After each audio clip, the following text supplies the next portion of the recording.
My name is Reggie. I'm about kicking ass. I'm about taking names. And we're about making games.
We like games with big stars and big explosions.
And we like games so scary, they keep you up at night.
It is game time.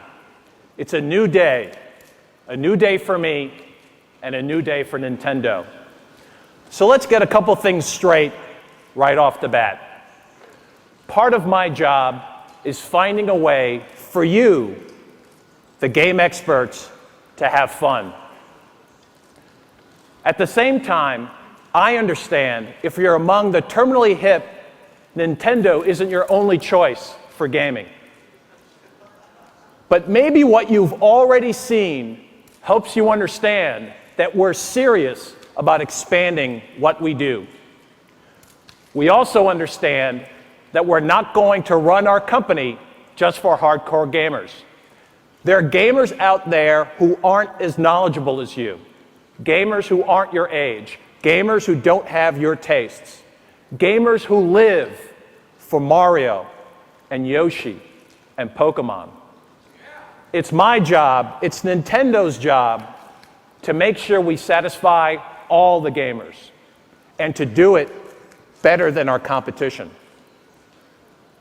We know that this is your third stop on the press tour over the last 24 hours. We know what you've seen and heard, so let me draw a comparison.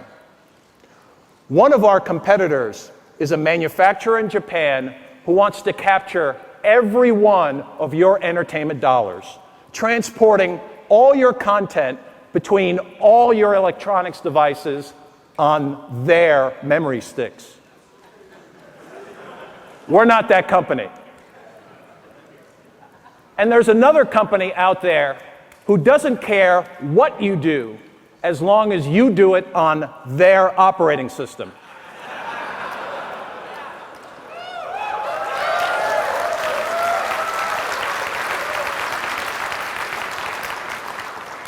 We're not that company either. Over the years, I know you've heard a lot of Nintendo people say, we're all about the game. Well, guess what? We are. Whether you're talking about Donkey Kong or Tetris, Madden or Mario, Metal Gear or Resident Evil, he with the best games wins. Always been that way, always will. As this company moves forward, you're going to see more Nintendo games and different Nintendo games, and most importantly, new ways for you to relate to your games. But let me tell you one other thing. This is not a promise for what we're going to do sometime in the future. It's what we're doing right now. And if you don't realize that, listen closely. While others are talking, Nintendo is acting. Let me ask you a question. What company right now is driving category sales? If you said someone other than Nintendo, you're wrong. We have momentum, have had it since late last year. And if you don't feel it yet, you will. I'll promise you that. Now, I'd like you to welcome a guy who's been essential in building that momentum, George Harrison.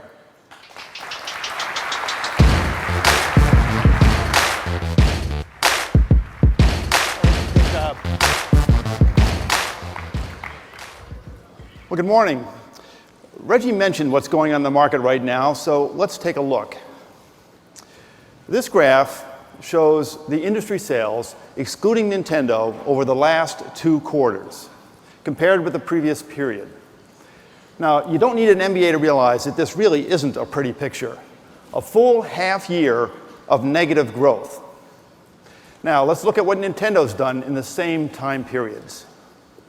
In the last 3 months of last year, up a whopping 21%.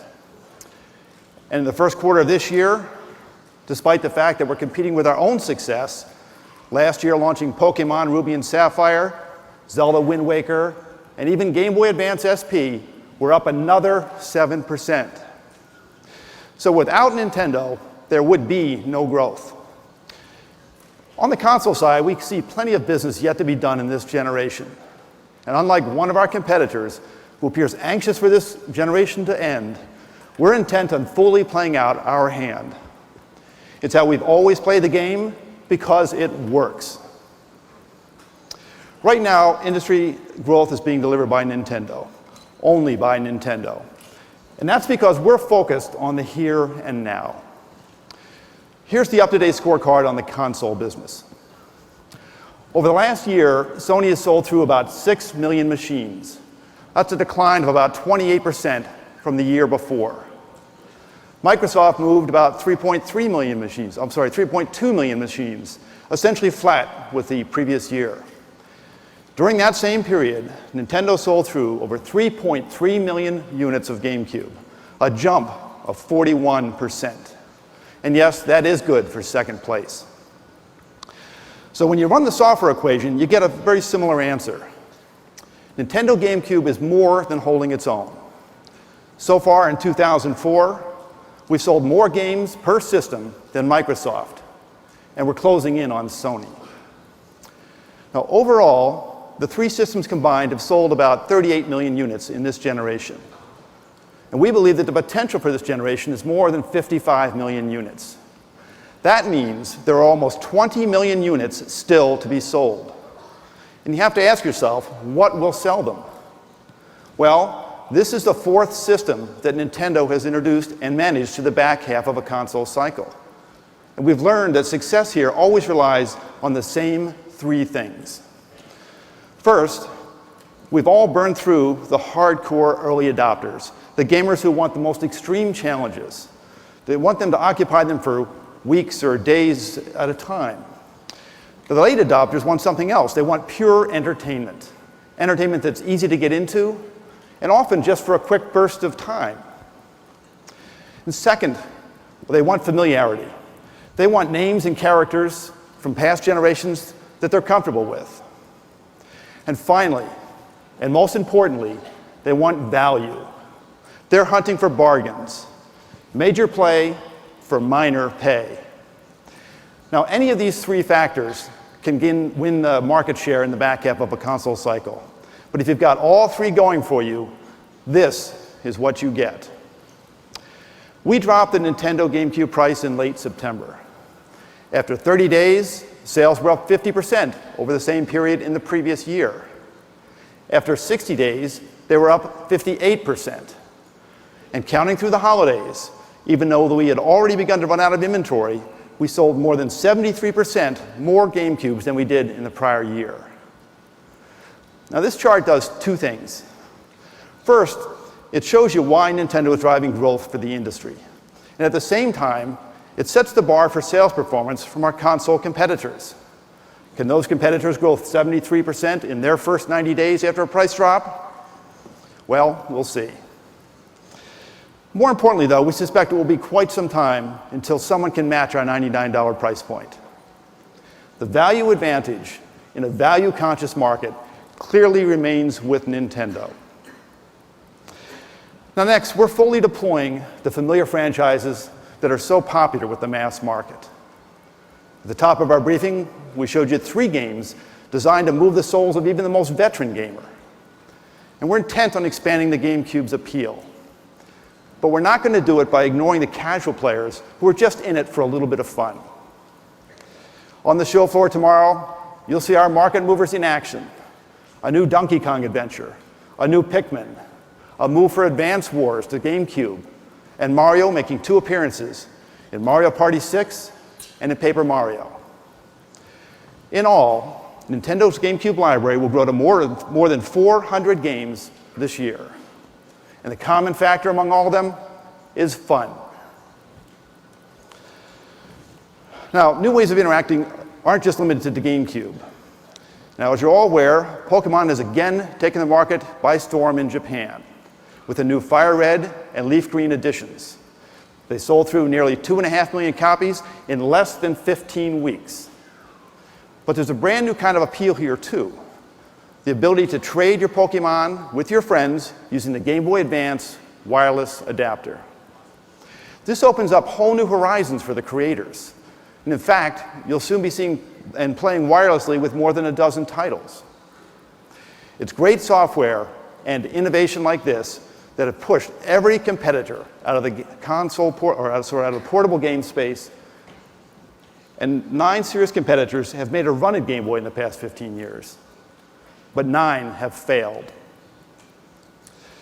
Game Boy doesn't just lead the handheld gaming market, it owns it. The Game Boy franchise this year is also making a significant revolution because of this feature, Game Boy Advance Video. No new hardware or accessories needed to play back pre-recorded material from these small video packs. The first titles will include multiple episodes of Pokemon and others on one pack. Well, will it sell? Initial orders are already over 2 million units.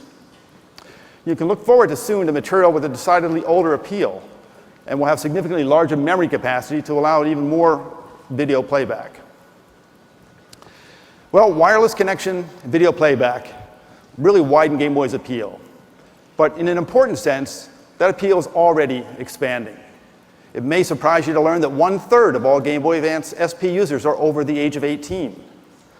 And our classic NES line, coming in June, will bump the age appeal even higher. The new limited edition classic NES hardware and 8 classic games for $19.99 are sure to be a hit with gamers over the age of 25. Now let me take a moment to talk about the newest competitor in the handheld game. There is no doubt in our minds that the PSP will have some initial appeal for exactly the demographic in this audience today. But in this election year, let me put it this way. By the time the PSP gets on the ballot next spring, more than 25 million Americans will have already voted for Game Boy Advance.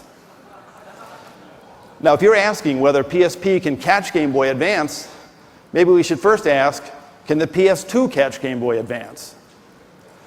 Since its launch in June of 2001, Game Boy Advance has sold more units than PlayStation 2 in America.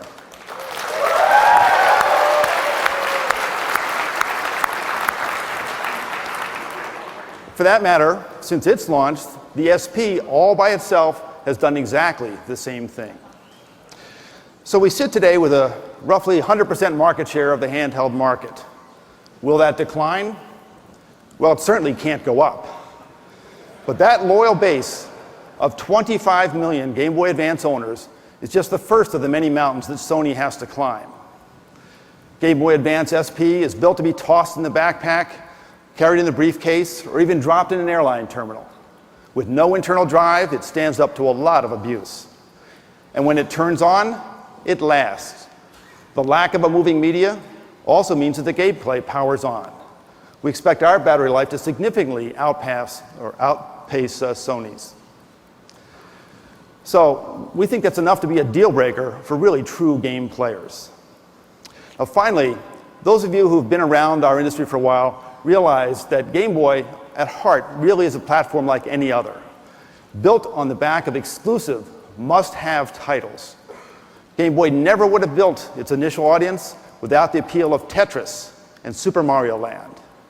Never would have leapfrogged into the sales stratosphere without Pokemon. These are games that launched only on Game Boy. Sony, just like Nokia and others, have to find a killer application before they can truly appeal to the mass market. So bottom line, Game Boy set an all-time record last year. We sold through more systems than any other year in our history. And now, with the wireless play and the video playback, suddenly that appeal is that much greater. In the end, though, it's still about the games. And this year, you'll see Donkey Kong Country 2, F-Zero 2, The Legend of Zelda, Mario Advance, Mario Party, and Mario Pinball, all coming to Game Boy Advance. Together, there's a heavenly array of hits for both Game Boy Advance and Nintendo GameCube. The stars truly are coming out.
What we've talked about today are can't-miss products for Nintendo GameCube and Game Boy Advance. Games you'll be playing very soon. But there's something else in our future. I know that a lot of the portable gamers that we have, and there's millions of them. I think the dual screen is going to be amazing. It's about changing the way you play. I think that the dual screen is the next leap forward. It looks like it could be a really neat concept. It's two screen systems, never been done before. Well, I think everybody else is going to have to catch up. All my friends are talking about the dual screen coming out, and I can't wait for it to come out. I can't wait to see it.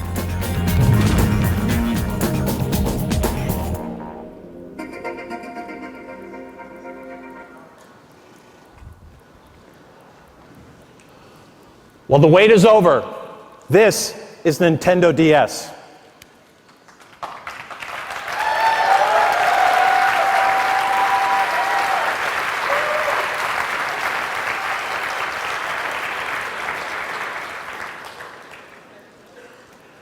From the time we announced its code name, you've known these initials to represent the most obvious feature, dual screens. But that's not what the initials stand for to us. DS has a much larger and more relevant meaning. DS, Developer's System. In creating DS, we've given the world's most talented game makers new tools to work with, new ways to express their imaginations, and of course, in the end, new enjoyment for all of us. The result is this: DS not only changes Nintendo, it changes our industry. You'll find Nintendo DS represents a brand new way for players to relate to their games and to each other. Listen to the experts.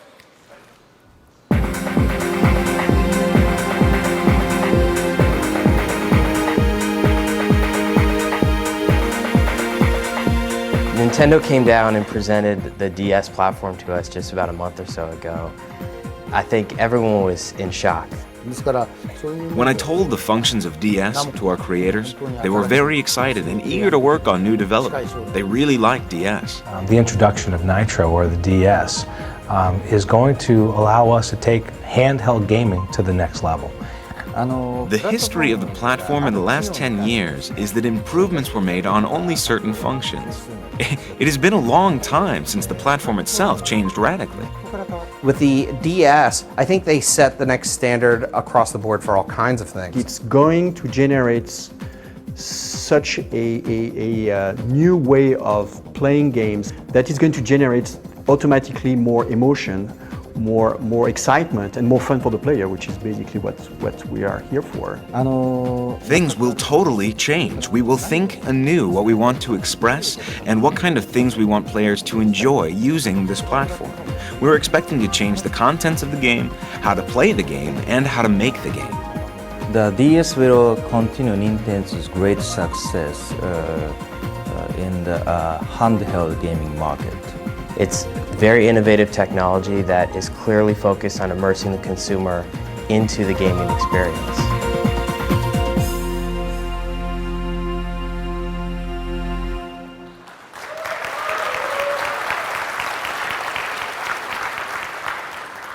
As a whole, the development community already understands what's going on here.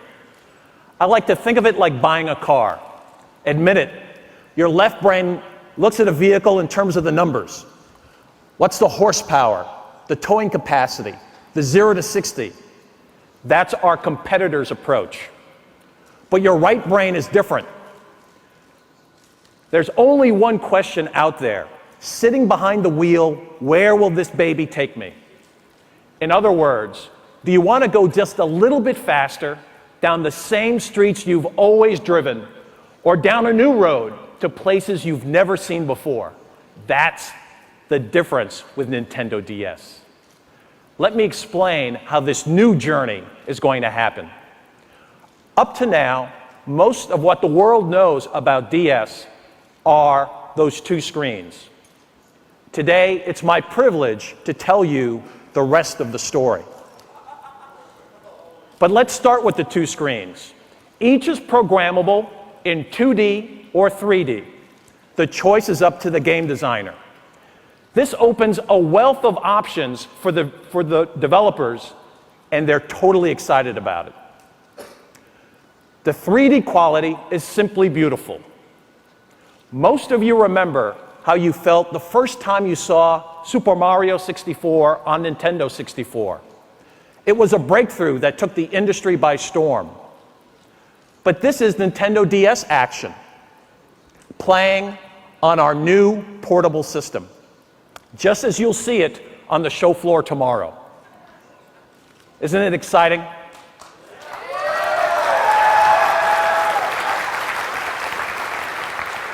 Well, then Mario sees himself in Nintendo DS, and he feels like flying. Now, how exactly do these screens get used? Well, again, it's developer's choice. But for starters, one character can stand 2 panels high, or take 2 different perspectives of the same battle, or monitor constantly available maps and menus. Here's a brand new Metroid game playing on Nintendo DS.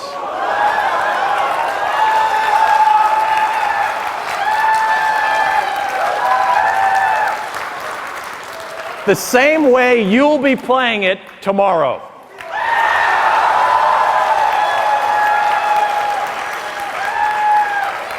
Targeting and shooting now moves beyond buttons. Just tap the screen where you want to fire. Metroid's missions have always been nerve-wracking, but now they're non-stop, because all of your map positioning and weapons changes are done on the fly. It's just awesome. But 2 screens are just the first of 2s that define DS. Let's move on to the next pair, 2 media bays. One accommodates DS software, easily holding games with 1 gigabit of data and well beyond. The other plays all of your favorite GBA games.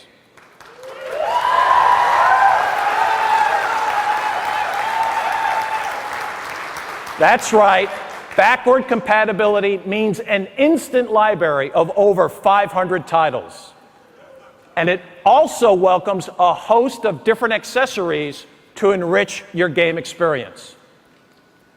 Next, consider the most exciting 2 for game players. 2 incredible new forms of player control. This is where the connection to your game really changes. The first is touchscreen, responding to either a stylus or to your fingertip. It's transformative. Whether you're inputting data onto a software keyboard or actually changing the direction or viewpoint of your gameplay, it's truly unique. The combination of 2 screens and touchscreen stands to reinvent gameplay. You can only find this on Nintendo. You can only feel this on Nintendo. And besides touch, there's talk. The built-in microphone can be married to voice recognition programs. That means your voice, and only your voice, can control the play. Together, touch and voice opens vast new realms of game interaction. If you're looking for the future of gaming, look at the interface. Finally, my favorite 2, dual wireless capability. The first is a proprietary application that allows up to 16 people to play and communicate together. The range extends up to 100 feet. Think about different seats in an office, a lecture hall, an airplane. Who says they can't all become connected playgrounds? And with Nintendo DS, local wireless takes on a whole new definition. Specifically, imagine instant chat and draw, transmitted exactly like you created in your handwriting. Your little works of art will look the same way on other screens as they do on your own. And DS will even connect for you, springing to life from sleep mode once you're in range of someone else transmitting in group format. But what if your friend is more than a few feet away, say a few time zones away? No problem.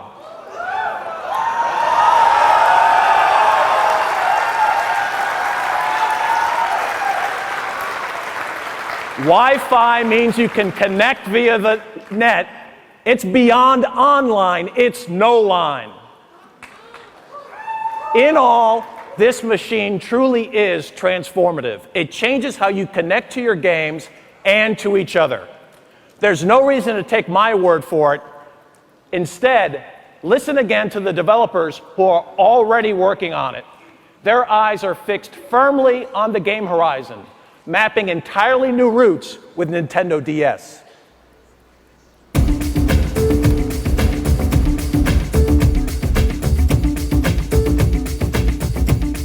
We look at the Nintendo DS as the next generation in portable gaming. It's more advanced, fully 3D. The two screens allow for a new game mechanic. I think the brighter display, and I think this new memory format is really going to set the standard for how handheld devices are going to be created in the future. What I like best is the touch panels. The idea of just touching is wonderful. Yeah. It's the touch panels that make things easy. The games that took a very complicated operating system and input system may be more player-friendly by using touch panels. The function will enable us to try more interesting things. And one of the most exciting parts of playing video games is competing with your friends and your family, and to be able to compete with a live person is just ultimately the most exciting part of a product. The fact that a format like Nintendo DS supports that kind of multiplayer is tremendous because it really allows games to get to the next level.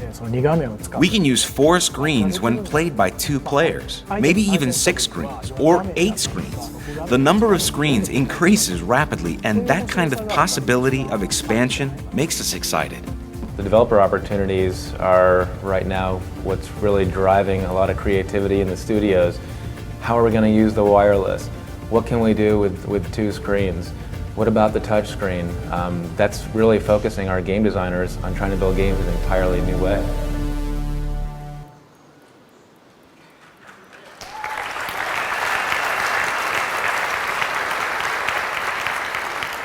What you've heard and what you've seen don't begin to tell the DS story. You can't start to appreciate it until you get your hands on one starting tomorrow.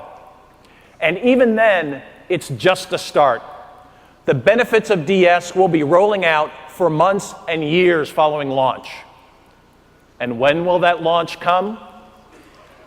We're targeting release of Nintendo DS in both Japan and America this year.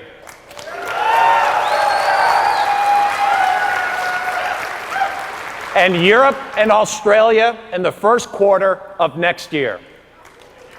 It will come to the market. It will come to the market with a new name and at an affordable price. On the show floor tomorrow, you'll see a wide range of demonstrations. Many of them, in fact, will become retail software. The change that DS represents, and indeed all of the new Nintendo, is happening under the leadership of our worldwide president, Mr. Satoru Iwata. Please join me in welcoming him.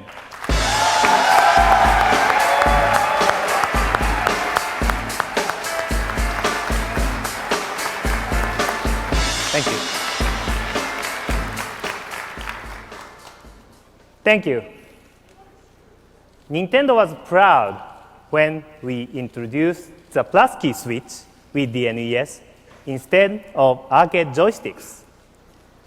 Proud of 2-player gaming with the NES and 4-player gaming on Nintendo 64. Proud of that analog joystick and the Rumble Pack and True 3D.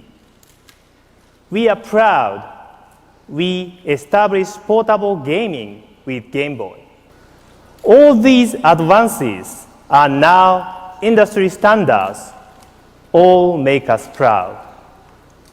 But I think we are most proud of this.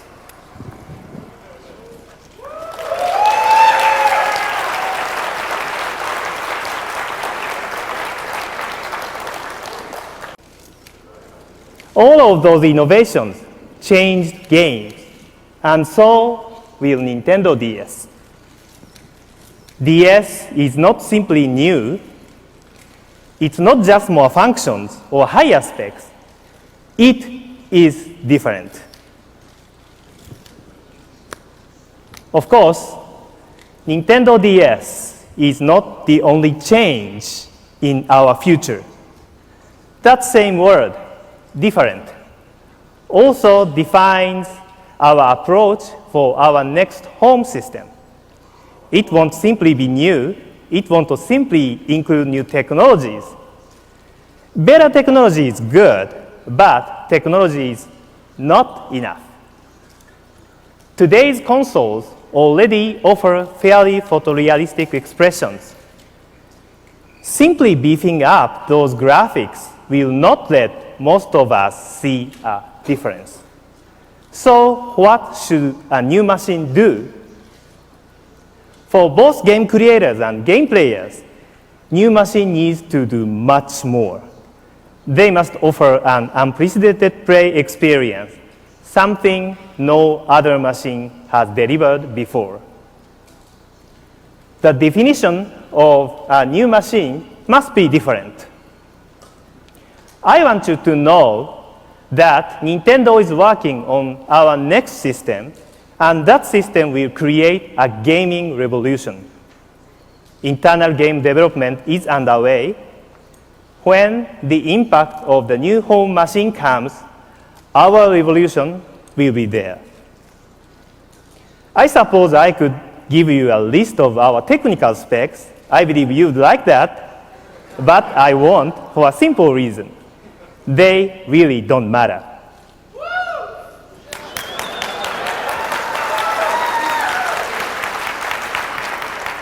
The time when horsepower alone made an important difference is over.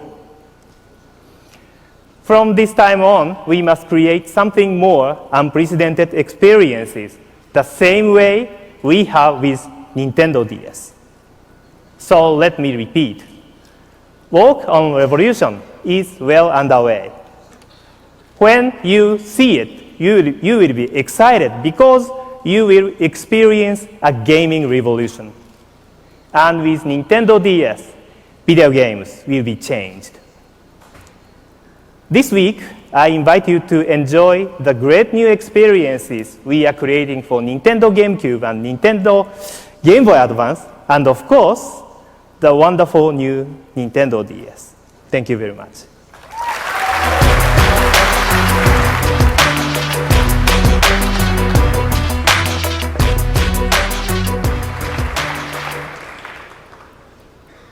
Thank you, Mr. Iwata.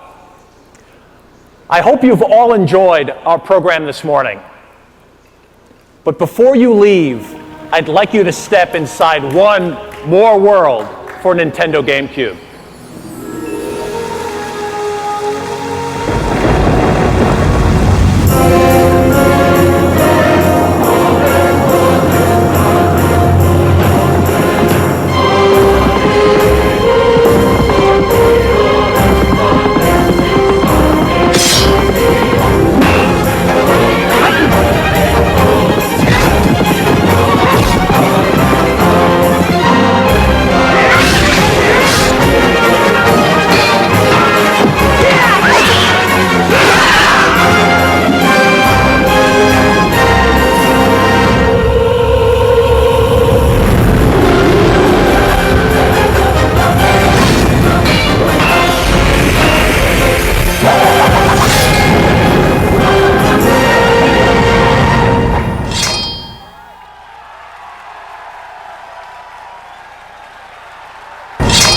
Ladies and gentlemen, please welcome Shigeru Miyamoto.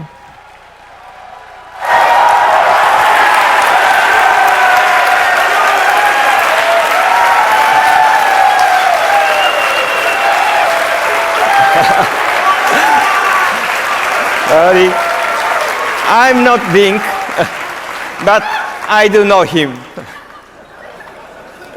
Even after 18 years, the Legend of Zelda never stops changing. and this game is no different.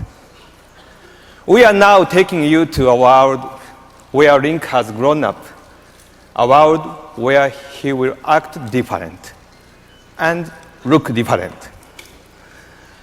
In order to grow, Link must not stand still, and neither can I.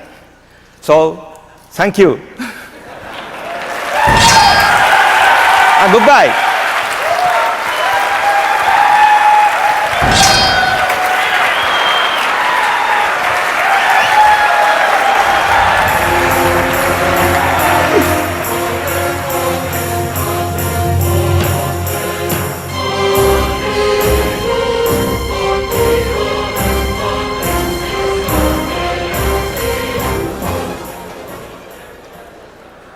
Ladies and gentlemen, I've spent my entire career marketing products to teens and 20-somethings.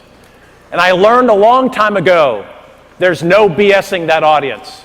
They want great product and they want great value. They want cutting edge and they want legendary.